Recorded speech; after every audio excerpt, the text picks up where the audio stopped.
안녕하세요. 파워 인터뷰인 부산에서 여러분을 새롭게 만나 뵙게 된 MC 우시은입니다. 여러분 생선회 좋아하시죠? 이 쫄깃쫄깃하면서도 감칠맛 나는 맛 때문에 이곳 부산을 찾는 분들이라면 꼭 한 번은 맛보고 가는 음식 중 하나일 텐데요. 오늘은 이 생선회와 평생을 함께 해온 분 만나보도록 하겠습니다. 생선회 박사, 부경대학교 식품공학과 조영재 교수님 만나보겠습니다.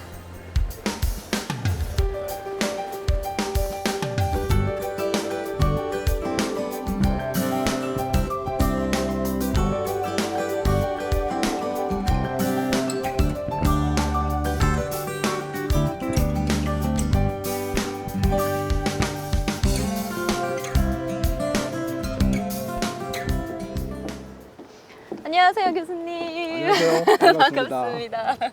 아, 오늘 뵙게 돼서 영광입니다. 오늘 날씨도 너무 좋네요. 네, 그렇네요. 네. 아, 교수님 생선회 박사님이라고 제가 알고 있는데요. 네. 그럼 여기서 교수님이시니까 강의를 하시는 건가요? 예, 예. 어떤 강의인가요? 뭐 다른 과목의 강의도 있겠지만 네. 생선회 이야기라는 1학점 교양 과목을 만들어가지고 아, 생선회 이야기. 그렇습니다. 제목도 너무 이쁜데요? 그렇죠. 2000년부터 시작을 했으니까 지금 4년째죠. 4년째. 한번 들어본 학생이 네. 재밌다라고 해서 후배들 그리고 친구들한테 소개를 해가지고 소개도 해주고. 입소문이 퍼져가지고 인기 있는 과목이겠네요. 그렇습니다. 수강 신청할 때는 수료하기 위해서 수강 신청 전쟁이 벌어지고 전쟁이 벌어지고. 재수 사무실에서 듣는 학생들도 있고 해가지고 네. 학생들이 요청해서 대단히 강좌로 만들었습니다. 그렇군요. 이번 학기에는 수강 인원이 네? 650명. 650명. 그렇죠. 정말 인기 과목이네요. 인기 과목이네요. 네, 꼭 한번 저도 청강해보고 싶습니다. 그렇죠. 그럼 생선을 박사시니까 회도 상당히 좋아하시지 않을까라는 생각이 드는데요. 뭐 상당히 어떻습니까? 좋아합니다. 자주 좋아하세요? 먹습니다. 예. 저도 상당히 회를 좋아해가지고요. 저는 한 2주에 한 번씩은 꼭 회를 먹는 것 같은데. 그래서 미니 같습니다. 아, 그런가요? 감사합니다. 어떻게 얼마나 자주 즐겨 드세요? 횟집 사장님들보다는 뭐 먹을 아니지만. 기회가 적겠지만 모임을 하면은 주로 횟집에 가죠. 제가 주스를 하면은 네. 당연히 횟집에 가게 되는 거고 다른 사람이 주스를 하더라도 네. 생선회 박사가 있으니까 맞아요. 횟집으로 박사가 가자. 여기 계시니까 회를 먹을 수밖에 없죠. 그렇죠. 아, 그렇군요. 네. 그래서 그럼 자세한 이야기 오늘 잘 부탁드리고요. 안으로 들어가서 얘기 다시 네. 나눠볼까요? 네, 그렇죠. 네. 아, 그럼요.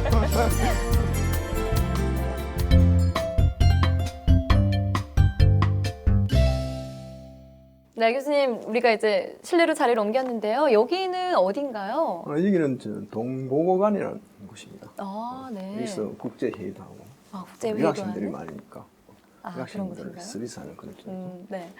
교수님, 그 회에 대해서 연구를 하신 지가 이제 어느 정도가 되셨는지 참 궁금해요. 생선의 연구는 1990년부터 시작을 했으니까 90년부터. 한 25년 이렇게 됐어요. 25년이나 하셨어요? 그러네요. 저는 부경대학 전신인 부산 수산대학을 네, 졸업했습니다. 수산대에서. 그래서 입학과 동시에 수산물에 대한 공부와 연구를 지금까지 40몇 년 이렇게 하고 있죠. 40년간 그렇죠. 하셨어요? 그래서 일본 유학 시절 때에 생선회를 연구하기 위한 군중 단백질에 대한 기초적인 그런 공부를 했었고 네.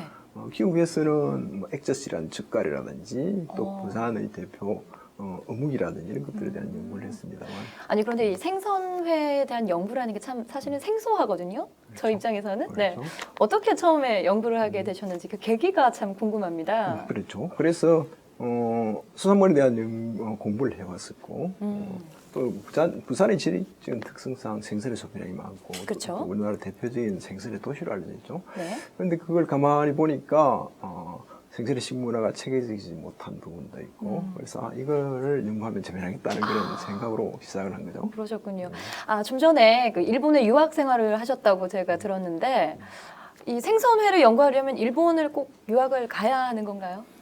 꼭 그렇지만은 않겠지만 네. 어쨌든 전 세계적으로 보면은 수산물은 일본의 연구가 가장 앞섰으니까 유명하니까. 그렇죠. 아, 그래서 일본에서 그 연구를 몇 년이나 계셨어요? 일본에서는 4년 동안 4년 동안. 예, 아, 박사 학위를 받으러 그렇습니다. 공부를 하러 가신 거군요. 그렇습니다. 아니, 그럼 일본에서 또 유학하시면서 어떤 재미난 이야기들 많았을 것 같은데 한 가지만 에피소드를 알려주시죠. 제가 유학한 곳은 네. 북키도 대학입니다. 북키도 상당히 춥죠. 춥죠. 눈이 많습니다. 고생하셨겠네요. 1년의 절반이 눈입니다. 아, 그런가요? 눈이 올 때는 장화를 신고 다니죠. 어. 그리고 눈이 오고 눈바람이 불면은 네. 이 눈들이 나무에 붙어가지고 어. 눈꽃으로 이렇게 나죠. 낭만적인데요? 장관입니다. 낭만적인 곳에서 유학생활 하셨네요. 예.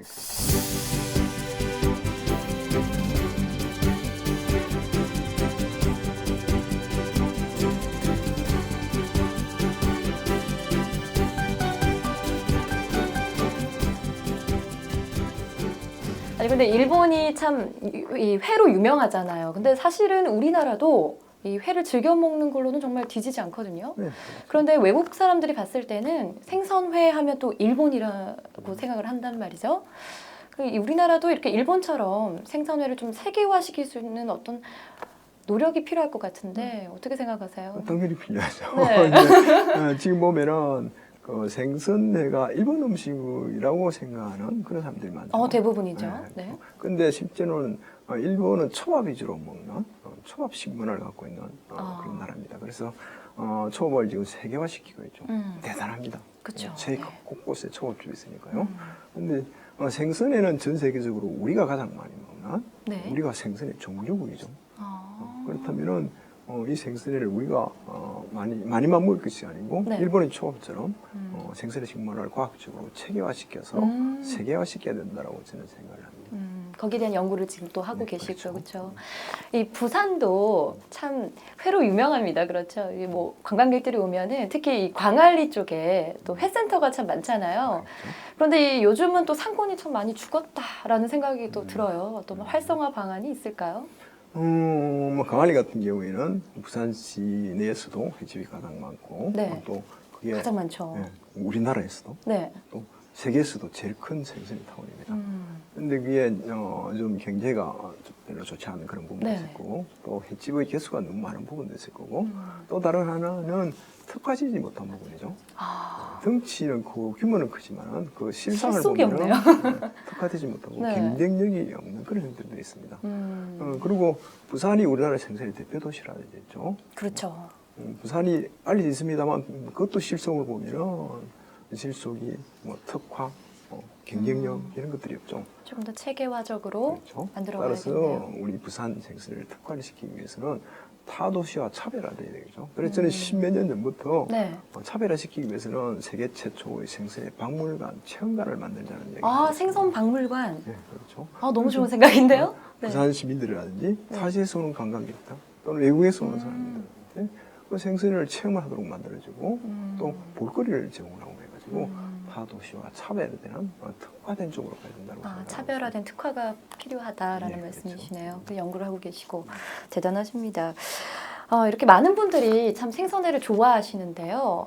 사실 제대로 알고 드시는 분은 많지 않지 않을까. 네, 저도 사실 회를 그렇죠. 너무 좋아하지만 사실 네. 모르고 먹는 부분이 참 많아요. 그래서 오늘 그 얘기를 조금 해보고 싶은데 우리가 먹는 이 횟감의 종류는 도대체 어느 정도가 되는 겁니까, 교수님? 전 세계적으로 보면은 네. 수산물 종류가 한 25,000여 정도 대단히 많습니다. 25,000. 그렇죠. 그 중에서 그 보고독처럼 네. 독이 있는 것은 먹지를 못하겠죠. 그렇죠. 그런데 나머지는 다 먹을 수 있습니다. 근데 그게 어종에 따라서 또 지역에 따라서 이게 생선의 맛이 좋고 나쁨의 차이는 있죠. 독이 있는 거 외에는 다 먹을 수 있는 그렇습니다. 횟감인가요? 그렇죠. 그리고 지금 현재 우리나라에 유통되고 있는 생선 횟감의 하루에 약 80% 정도가 양식산이죠. 네. 양식산의 종류가 그렇게 많지는 않습니다. 주로 우리가 먹는 것은 10종류 내외 이런 식으로 이야기를 하시겠죠. 그렇군요. 근데 이 회를 저도 참 즐겨 먹지만 사실 저는요 이 회를 쌈에다가 이 밥도 넣고 마늘도 넣고 막 이렇게 해가지고 저는 먹는 걸 참 좋아하거든요. 사실 이거 제대로 알고 먹는 거 아니죠? 맞습니다. 그렇죠. 그런데 우리나라 사람들은 채소에다가 생선에 네. 몇 점 넣고 마늘 넣고 초당 그쵸. 넣고 그다음에 고추 초장도 넣고 그렇죠. 그러니까 먹는 그런 식문화가 발전되어 있습니다만 네. 그건 우리 국민들의 독특한 식문화에서 유래했다는 얘기를 할 수 있겠죠. 우리의 독특한 식문화라는 게 싸가 먹는 쌈 문화가 있고 맞아요. 또 비비가 먹는 빈 문화가 맞아요. 있고 또 국물 문화가 있고 그렇습니다만 근데 생선은 대단히 비싸죠. 비싸죠. 비싼 음식은 그 가치를 바라기 위해서는 맛을 제대로 알고 먹어야 된다는 이야기를 하시겠죠. 그래서 제가 권하는 것은 네. 생선의 한 점 이렇게 고추냉이 소스에 찍어 드시면서 냉이 소스에다가 초장에 먹는 건 맛을 모르는 거네요. 예, 그렇죠. 초장의 모르고 먹는 거네. 초장의 매운맛이 생선의 맛을 막아버리게 되는 거죠. 그래서 한 점 한 점 맛을 알고 드시면서 네. 그것도 내가 먹고 있는 생선의 이름 정도는 아시고 드셔야만 우리 생선을 대부분 모르고 먹어요. 그렇죠. 그냥 맛있다 이러고만 먹는데 그렇죠. 어떤 회인지 이름을 알고 먹는 게 또 중요하겠군요. 네, 그렇습니다. 그렇군요. 근데 제 또 아는 분들은 이런 생각을 또 하고 계시는 분이 계세요. 이렇게 비가 오는 날에 회가 좋지 않다, 싱싱하지 않다. 그래서 안 가시더라고요. 이건 제대로 알고 가는 건가요? 아니면 아니죠. 그건 잘못된 생각이지, 편견이고 편견이죠? 그렇습니다. 예. 근데 우리나라는 사활에 하루꼴로 비가 오죠. 횟집 하는 사람들은 잘못된 편견 때문에 이 상상 안 되니까. 그래서 교수님 이거 어떻게 뭐 고칠 수 있는 방법이 없습니까? 네. 라는 이야기를 합니다만 저는 홍보를 통해서 아니다라는 홍보를 통해서 얘기죠. 홍보를 근데 통해서. 비 오는 날 생선을 먹지 않는 이유가 조금 네. 전에 말씀하셨지 맛이 떨어진다. 또 식중독에 걸리기 쉽다라는 그런 생각을 하는데 편견인가요? 네, 그렇죠. 비 오는 날하고 맑은 날의 차이지만 습도 차죠. 네. 비 오면 습도가 90% 이상, 맑은 날은 여름처럼 65, 겨울처럼 35% 정도. 그래서 우리 연구실에서 넙치에다가 비고력 혈전 기운을 묻혀가지고 네. 습도 차이에 따라서 습도가 많은 비 오는 날에 비고력 혈전 기운의 정식이 빠른가라는 실험을 해봤습니다. 실험. 네. 습도 영향은 전혀 없습니다. 그래서- 실험으로 검증된 결과네요. 그렇습니다. 그래서 비 오는 날 식중독에 걸리기 쉽다라고 하는 것은 잘못된 편견이라는 얘기죠. 이제 많은 분들이 알고 계실 것 같아요. 이제는 좀 그렇습니다. 제대로 알고 맞습니다. 즐길 수 있지 않을까 싶은데요. 그리고 또 비 오는 날은 손님이 적죠. 손님이 그렇죠. 적으니까 그럼 또 대접받겠네요. 그때 열받을 수 있죠. 네. 그래서 비 오는 날 생선을 먹자라는 건 홍보도 필요하죠. 그렇군요. 교수님, 이 생선회가 숙성 상태에 따라 또 종류가 나뉜다고 들었습니다. 네. 거기에 대한 설명을 좀 부탁드릴게요. 우리 국민들은 보면은 살아서 펄떡펄떡 가장 맛이 좋다라고. 그렇죠. 생각하고. 싱싱한 화로회. 화로회. 네, 숙성을 시키질 않죠. 네. 그래서 우리 화로회는 보면은 대체로 쫄깃쫄깃한 맛을 띠게 되는 거죠. 네. 반면에 회로 느끼는 그 감칠맛은 거의 없습니다. 그런가요? 네, 반면에 일본은 화를 죽여서 3, 4일까지 좀 먹죠. 그래서 죽여가지고 저온에 3, 4일 동안 보관하는 중에 육질의 단단함만 떨어져서 퍼석하게 되는 거죠. 반면에 감칠맛 성분, 이노신산이라는 놈이 생기게 되는 겁니다. 그래서 육질은 퍼석하지만 회로 느끼는 맛이 좋아지는 그게 일본의 선회. 주로 일본은 또 초밥으로 먹기 때문에 선회하고 이렇게 매치가 되는 거죠. 우리는 생선의 위주로 먹기 때문에 화래를 먹는 거죠. 또 요즘 뭐 제가 연구를 했습니다만 싱싱회라는 게 싱싱회. 그렇죠. 처음 들어보는데 싱싱한 회인가요? 그렇죠. 싱싱하니까 네. 싱싱회는 화래의 장점하고 네. 선회의 장점을 같이 플러스시킨 거죠. 두 가지를 다 갖춘 그렇습니다. 정말 싱싱한 네. 회겠네요. 화래의 장점이라는 게 쫄깃쫄깃한 맛이죠. 네. 감칠맛도 또 함께 선회의 장점은 감칠맛. 그런데 아. 싱싱회는 죽여서 10시 한까지 먹는 대로 10시 한까지는 10시간. 화래하고 육질이 거의 비슷합니다. 반면에 감칠맛 성분은 화래보다는 10배 정도 더 좋아지죠. 싱싱해 하면은 싱싱해 먹고 싶어지는데요. 그렇죠. 근데 무슨 생각하라는 생각을 하는데 네. 일식집에 가서 먹는 애가 싱싱해죠. 일식집에는 오전에 조리해놨다가 그걸 냉장고에 넣어놨다가 저녁에 내니까 숙성시켰다가 그렇죠. 만드는 거군요. 10시간 정도 되니까 일식집에서 해먹고 해맛없다는 사람 없거든요. 네. 싱싱해는 시간만 지켜주면 정말로 맛있습니다. 그렇군요. 그럼 좀 오래 두면 오히려 더 물컹물컹하거나 뭐 맛이 떨어지진 않나요? 그거과는 상관이 그거는 없나요? 10시간이 지나면은 일본 선해 쪽으로 가니까 육질이 퍼석해지는 되죠. 조금 퍼석해지는 감은 있고. 그런데 그건 우리는 생선의 위주로 먹으니까 쫄깃한 맛이 떨어지니까 네. 선호하지 않게 되는 거죠. 반면에 일본은 초밥 위주로 먹으니까 육질이 퍼석한 부분을 그때 밥을 넣어가지고 네. 보완시키니까 일본의 초밥 식문에서는 선회회가 맺히게 되는 거죠. 그러니까 이제 일본은 조금 숙성시킨 선호회를 선호하고 또 네. 우리나라는 화로회를 선호하는데 그 일본의 그 생선회 문화와 우리나라의 문화가 좀 차이점이 있다면 어떤 것들이 그 이 외에도 차이점이 상당히 많이 있습니다. 네. 일본하고 우리는 지리적으로도 가깝고 또 생선을 먹었다는 역사가 기록적으로 보면 조선 중기로 거의 비슷합니다. 우리는 펄떡펄떡 튀는 화래예요. 네. 일본은 선회. 우리나라의 시내 가면은 간판들이 해간판이죠. 일본은 그렇죠. 초밥 간판입니다. 그래서 우리는 생선에. 그 일본은 부분이 선회. 그러네요. 네. 네. 그리고 우리는 육질이 쫄깃한 흰살 생선 위주로 먹죠. 넙치라는 쪽이거나. 네. 반면에 일본은 육질은 좀 떨어지지만은 기름이 많고 혈로 느끼는 맛 성분들이 많은 붉은 살 위주로 먹습니다. 붉은 참치라든지 바 같은. 아, 그래서 우리는 생선의 문화, 네. 씹는 맛의 문화, 화래의 문화가 상호 연관성을 가지고 일본은 선의 문화, 초밥 문화, 또 미가가이 문화가 상호 연관성을 가지고 몇백 년 전부터 형성돼 가지고 이렇게 다르게 발전이 거죠.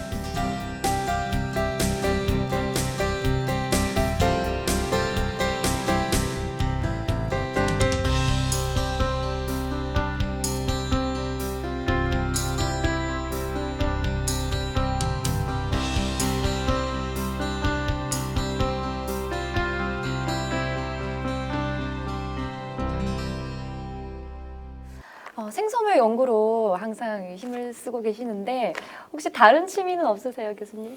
생선회 연구 말고 또 좀 좋아하시는 일들이 있으신가요? 저는 테니스 매니아입니다. 테니스, 저랑 똑같습니다. 아이고. 이렇게 반가웠어요. 그렇네요. 네. 테니스는 대학 1학년부터 시작을 했죠. 아, 그러세요? 지금 보면 한 40년 이상 이렇게 치고 있습니다. 생선회 연구와는 아주 또 정반대인 그렇죠. 취미를 가지고 계신데. 연구를 하다가 쌓인 스트레스를 네. 테니스 한두 시간 하고 운동으로. 네, 싹 풀리죠. 그렇군요. 혹시 낚시는 좀 좋아하세요? 젊을 때부터 그 동적인 그런 취미를 가지고 낚시는 낚시는. 정적이니까 별로 재미가 없어요. 좋아하지는 않습니다. 아니 아무래도 또 생선회 박사시니까요. 왠지 낚시도 참 좋아하시지 않을까라는 생각을 저는 했어요. 그래서 직접 또 잡아가지고 이렇게 회를 쳐서 드시진 않을까 이런 상상을 했는데 그렇진 않으시군요. 그렇지 않습니다. 그런데 저는 생선을 이론적으로 연구를 하고 네, 학문적으로. 실제로 조리는 잘 못합니다. 아, 조리는 잘 안 하세요? 네, 그렇습니다. 네. 교수님께서 이 생선회에 관한 책을 내셨다고 제가 알고 있습니다. 네. 책 소개 좀 부탁드릴게요. 오늘 예. 가지고 나오신 예, 책인가요? 그렇습니다. 생선에 관련 책들은 그동안에 뭐 7권인가 이렇게 냈습니다만. 예, 네. 카메라 이거- 조금 보여주시죠. 네. 이거- 진실 또는 거짓. 네, 그렇습니다. 이거 재밌겠는데요? 약간 퀴즈처럼 만드신 건가요? 맞습니다. 예. 이거는 우리 대학에서 개설되어 있는 생선의 이야기 네. 과목의 교재로 사용을 하고 교재로도 있습니다. 사용을 그래서, 하고 시중에도 판매를 하고 있고요. 시중에는 판매를 하지 않습니다. 아, 짠데 연락을 해야 됩니다. 직접 연락을 구할 수 있는 책입니까? 그렇습니다. 예. 그럼 생선회에 관한 어떤 잘못 알고 있는 상식들을 많이 알려주고 계시겠네요. 네, 그렇습니다. 책을 간단한 통해서. 상식 위주로 책을 만들었었고 네. 또 어떤 분이 이걸 책을 읽어보고서는 부산 시민들은 필독스가 돼야 된다라는 그런 표현을 필독스. 하시더라고요. 그렇군요. 교수님 이 책은 어떤 책인가요? 이 책은 고등학생용 고등학생요? 책입니다. 예, 생선의 신. 고등학생들이 보는 네, 책이라는 그렇죠. 전문 말씀이신가요? 책이죠. 아, 지금 부산에 보면 부산관광고등학교에 네. 생선의 과가 만들어져가지고 생선을 전공을 하는 그런 학생들이 있죠. 그 과가 있군요. 네, 전국의 수해안개 고등학교에도 생선회 과목이 만들어져가지고 이 책을 이용해서 공부를 하고 있죠. 그렇군요. 교수님이 발간하신 책을 교재로 삼아 네, 학생들이 그렇습니다. 공부를 하고 있네요. 그렇습니다. 뿌듯하시겠습니다. 예, 그게 보람이죠. 네, 이 생선회 연구를 하면서 정말 큰 보람이라면 어떤 게 있을까요? 제가 처음 생선회를 연구한다라고 하니까 네. 어떤 분들은 생선회 그거 썰어서 먹으면 될 걸 연구할 게 뭔지 그런 표현을 하시더라고요. 그런 생각할 수 있죠. 그래서 그동안에 그 연구의 업적을 해가지고 연구 생선을 정말로 체계화시켰다는 그런 평가를 받고 있죠. 그래서 생선의 박사라는 칭을 받고 있습니다만 제 연구 분야가 그만큼 그 평가를 받는다는 데서는 상당히 뿌듯한 그런 생각을 갖고 있고요. 그다음에 이처럼 고등학교에 생선의 과목이 만들어지고 젊은 사람들이 이걸 이용해 가지고 생선 학문을 배워 가지고 우리 생선회의 세계화를 위해서 큰 기여를 할 것이다라는 그런 생각을 하면은 뿌듯한 보람되시겠어요. 그러니까 한국에서는 정말 유일한 생선회 박사신 거잖아요. 네, 그렇습니다. 너무 부럽습니다. 아닙니까? 앞으로 계획이 있으시다면 짧게 좀 말씀해 주시죠. 네, 전 세계적으로 보면은 생선회는 우리나라가 가장 많이 먹죠. 네. 일본이 초밥을 세계화시키는 것처럼 우리 생선회도 세계화를 시켜야 된다고 생각합니다. 지금 국가에서 보면은 한식 세계화를 위해서 상당히 노력을 하고 있죠. 그래서 한식 세계화의 한 꼭지에 화훼 세계화를 하면은 세계화가 될 수 있겠죠. 근데 전 세계적으로 보면은 우리 교포들이 많으니까 전 세계 큰 도시에는 우리 교포들이 운영하는 화훼 횟집이 있습니다.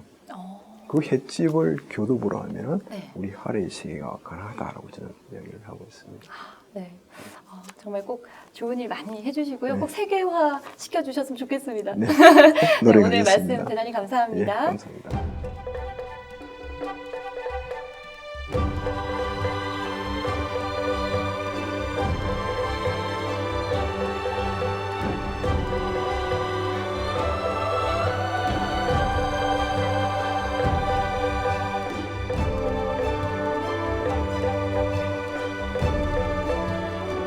오늘 부경대학교 조영재 교수님과 이 회에 얽힌 여러 가지 재미있는 이야기들 나눠봤는데요.